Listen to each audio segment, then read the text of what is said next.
I quit. I was in the income tax business primarily as a certified public accountant, and also was attorney of law, practicing tax law. And I've been into that business for 60 years, I guess, close to it. Yeah, well, 55 years. And so I decided when I got into this that, and had some problems, other problems, plus these problems, that I would get out of the tax business and all that. And I closed that down about a year or so ago. Mm-hmm. And as a result of that, I kept a couple of jobs I had, and we were working them out of my house.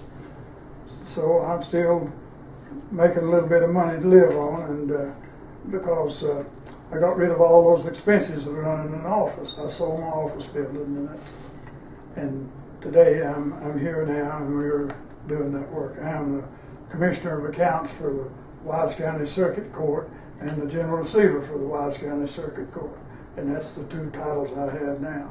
Plus I am an attorney at law and a certified public accountant. You're just a man who doesn't quit going. Yeah. Well, and I'll tell you, my age is 81, and I've lived in Wise all my life, except sometimes I was gone. I was in the Marine Corps, and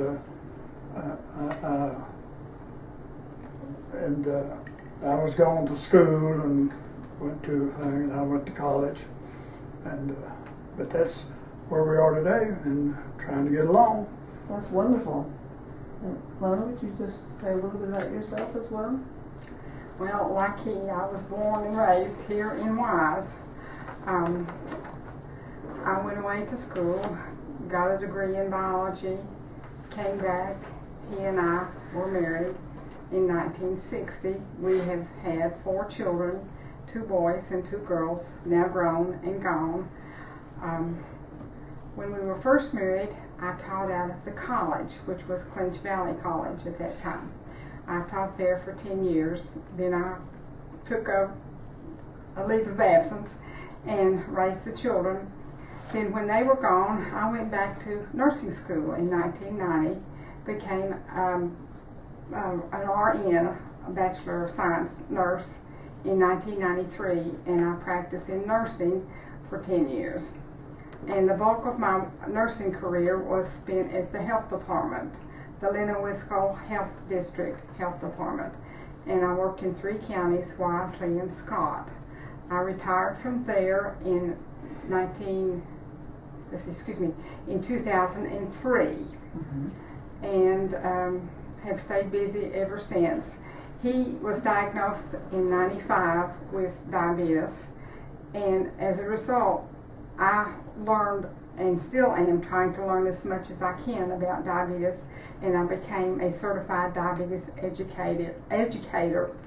I worked at a diabetes coalition that we had through the health department for several years, and I'm still doing diabetes education through various and sundry programs, mostly through the health department. So, great. I guess he and the diabetes are my first loves, plus my kids. Of course. So let me ask you first, Joe. When you hear the word diabetes, what do you think? I really, at one time, it was the word that was foreign to me, and felt like, oh, that's for other people. Once I'm a diabetic, and I've been one for several years, and I find no problem with it, none whatsoever. I don't see any slur, I don't see anything at all in it.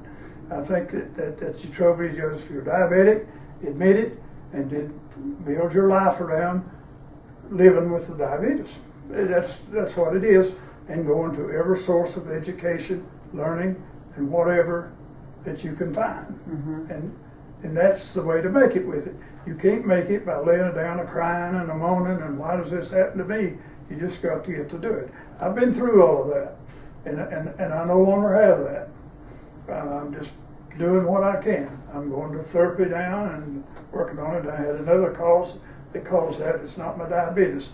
I've had it under control for several years, and I do well with my diabetes. This other cause is giving me more trouble now. And that's why I'm limping and using a cane. It's this other cause. And what do you think of when you hear the word diabetes? It's a disease. It at this point in time is not curable, but it's controllable and it's treatable.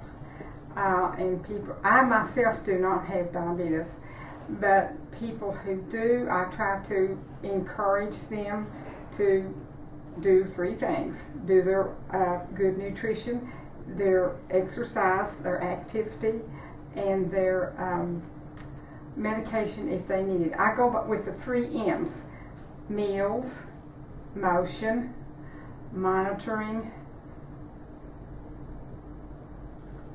medication. You got 4 there. Four M's. 4 M's, yeah, with diabetes.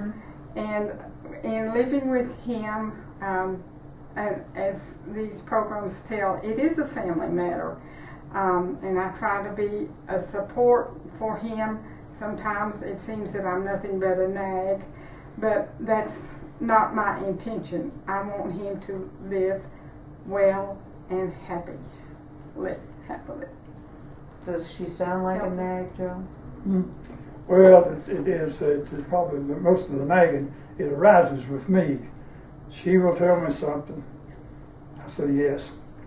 And then later on, I'll ask her a question, which the answer was what she just told me. And she does not like that. She thinks I should already know that, and therefore I shouldn't be asking the question. And that's where our biggest mishaps happen. Is on those type of things, which are stupid. And I'm at fault and she's at fault. So as long as we get it set up that way, then it'll be no. I win about as many arguments as she does, and she wins as many as I do. And how many years you all been together? All of our lives. You know, I was 30 years old when I got married, I think it was, and I'm 81 now. So that's 50 years. 51 years. 51 years. This month, yes. Well, that's wonderful. So you can expect to have a few disagreements along the way. Yeah, we've had 3 or 4 or more. And so, and so the diet, you've been able to manage your diabetes, and it sounds like a lot of it is your attitude. Yeah, I've managed it completely. Most people I find out are scared to death of taking the shots or pricking their fence to take their diabetes. I mean, and I just can't understand that. Big old tough guy can go out and he can go in the mountains and cut wood and go to the army and fight wars and come back and does not want to take a pen. I have a high school friend of mine, graduated from high school with me. He would not. He was trying to take pills and control his diabetes. He would not take shots, and he would very seldom ever check his sugar. Well, he's dead now and died from diabetes. Now, I don't think I'm going to die from diabetes at all. I'm going to die from something else. Because my diabetes is okay. I mean, the problem I have with the cane and all this is another habit. It has nothing to do with diabetes.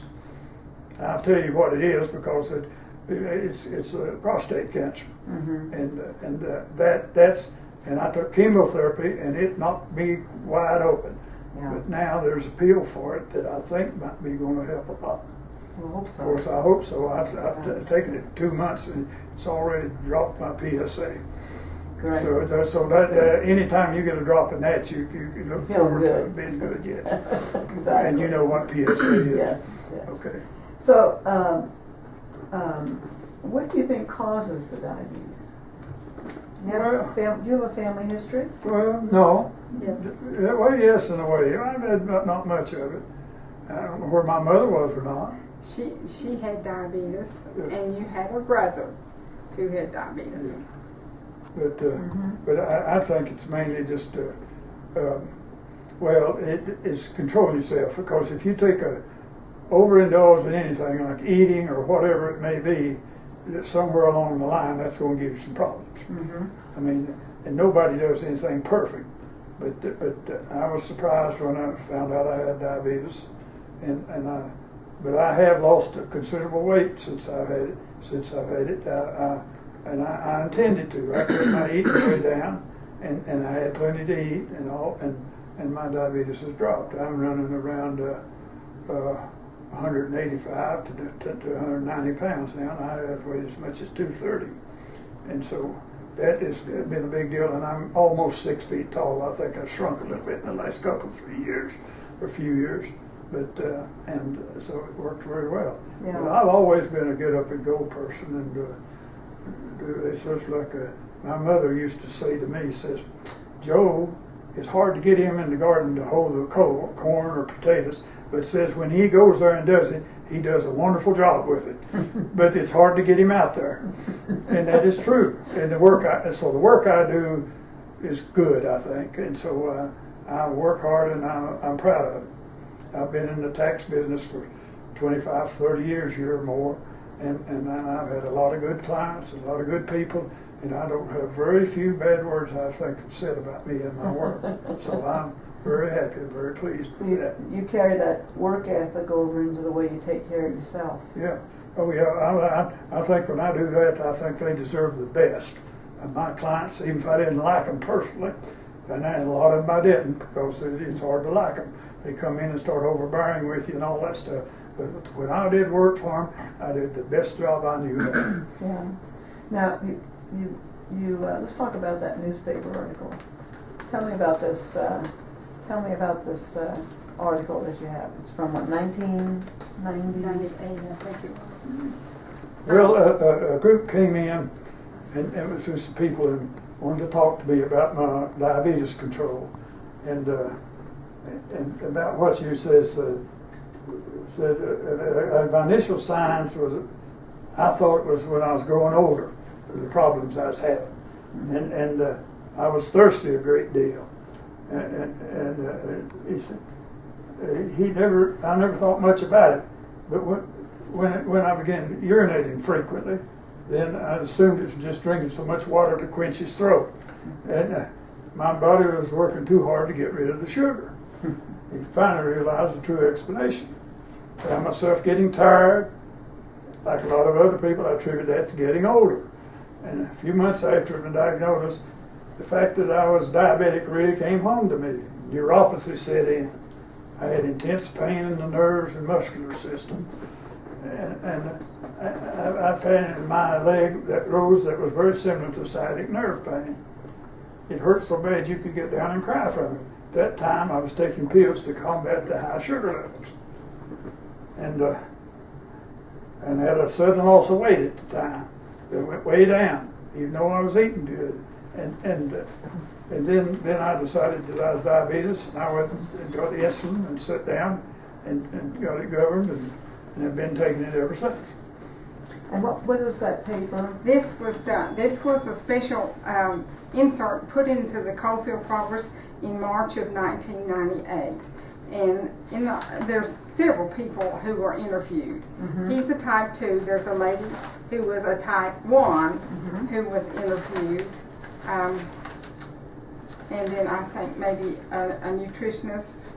But there's several people interviewed in this little insert for the magazine. So there's really been a local interest in this problem of diabetes since in the 90s. Yeah, for quite a few years now, hasn't there? Oh yes, there have been government interest through places like the Reno-Wisco district and so forth, and they've done a right good job. We Lona and I at one time established a group that met once a month up at the church at the Presbyterian Church here in Rice, which we're members of, and we would have a meeting, and we people that had diabetes, we'd come to the meeting and just sit around and talk about it and everything, and we'd do that once a month. And it worked real good for a while, and people came, and we'd have 12, 15 people coming, something like that. And then it slowly died out, and we couldn't get any, and we just shut it completely down here about a year ago, because it just wasn't worth it our time, or the one or two people that arrived, right. They'd been to it so many times, there just wasn't nothing to do, and right. so. We did this for about 10 years, Yeah. and we would have 10 or 12 people at a meeting, but it would be different people. Sometimes it was our core group, and then others we would have new people who would come. So we felt like we've reached a lot of people. And were with these diabetes. people who were just from the church, or were they from No, No, no. everywhere. And the thing of it is, we have 3 or 4 members in the church, and they weren't in the support group. They didn't We show had, up. people that I met through the health department, or he met at his work, and we told them about it. This group here, that the coalition through the health department, also had support group meetings, one in each county, and I went to those and helped with diabetes education there too. You decided to become a diabetes educator after? Because of him. Because of him. Yeah, I did not know, although I'm a nurse, I didn't know that much about diabetes, and it's an ever evolving thing as far as the disease itself, and then as far as the medication you must take. And he and I both have always been a believer of, when you first are diagnosed, get on insulin, get your body settled down, and then perhaps you can go back and use the pills. And or if you lose a lot of weight, you may not even need any medication for a while until your body, your body's pancreas changes and you may need it. Well, I'm having problems right now. I'm taking some medicine, and then we're taking another medicine that goes with that medicine, and it's loaded my sugar all to pieces. So I've got a problem with that, and I'm checking my sugar now, I guess, at least 5 to 6 times a day, and I'm taking shots 5 to 6 times a day. When I get my sugar, I know how much I need and check it out. And that's all I know to do, because I'm not going to quit that other, because it helps my problem. Right. And this other thing has been known, it's prednisone, I think it is, they call it. It just blows sugar all to pieces. Yeah. I mean, you don't know what it's going to do. And so you got to check your sugar on it. So Yeah. I'm checking my sugar 5 or 6 times a day right now. And I have no problem with it. The only problem I have is forgetting to sometimes. But you have Lona. Oh, I get up in the middle. No, I get up in the middle of the night and go downstairs and check it. But I don't want to lay up there asleep. My sugar go down to 40. Right. I mean, that would scare me. Right. Scare me a lot. When it gets down to even to 70, it starts scaring me. Uh-huh. And so I don't want to lay up there and go into a coma, because I'm low in sugar. And you could.